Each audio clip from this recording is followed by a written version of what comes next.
Hi guys and welcome back. So today I'm going to be showing you how to make these mince pie flapjacks. Let's begin.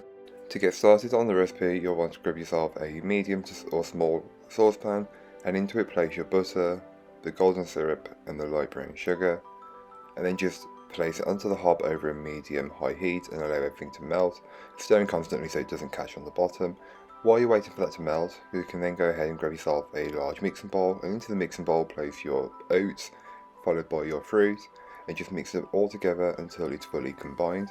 Then you can go ahead and take the melted mixture from the hob and pour it directly over the oats and fruit mix, and just get it all in there as much as you possibly can.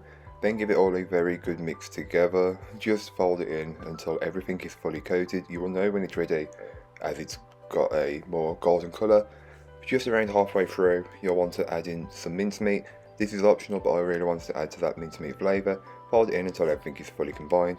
Then you can place it into your cake tin. I'm using a 9x9 inch square cake tin. Place it all in there and spread it out. Add about half at first, spread that bit out, and then place on your flattened mince pies. To flatten the mince pies, I just used a plate and flatten them. Really easy. Otherwise, these mince pies, the mince pie flapjacks would be very thick. That's not what you're looking for. Just place them in and then use the crumbs to fill in any spaces. Then you can place the rest of your flapjack mixture on top and spread it out until it's fully covered and you can't see the mince pies.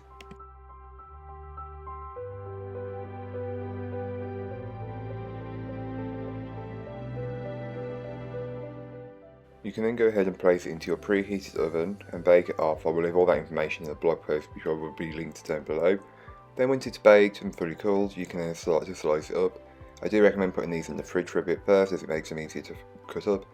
For this size tin, I normally make 9 generous portions, but feel free to make more or less cuts depending on how many people you want to feed with it.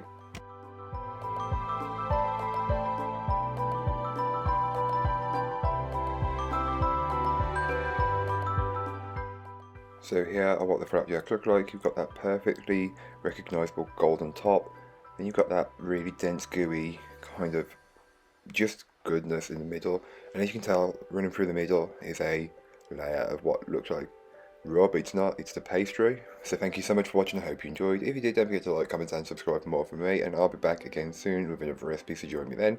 In the meanwhile, don't forget to check out the description. There'll be a link to this recipe and a link to my blog and links to all my social media, so don't forget to go and follow me over on there, as I am trying to be a little bit more active over the next 24 days. But that's all for today. I hope you enjoyed. Bye guys.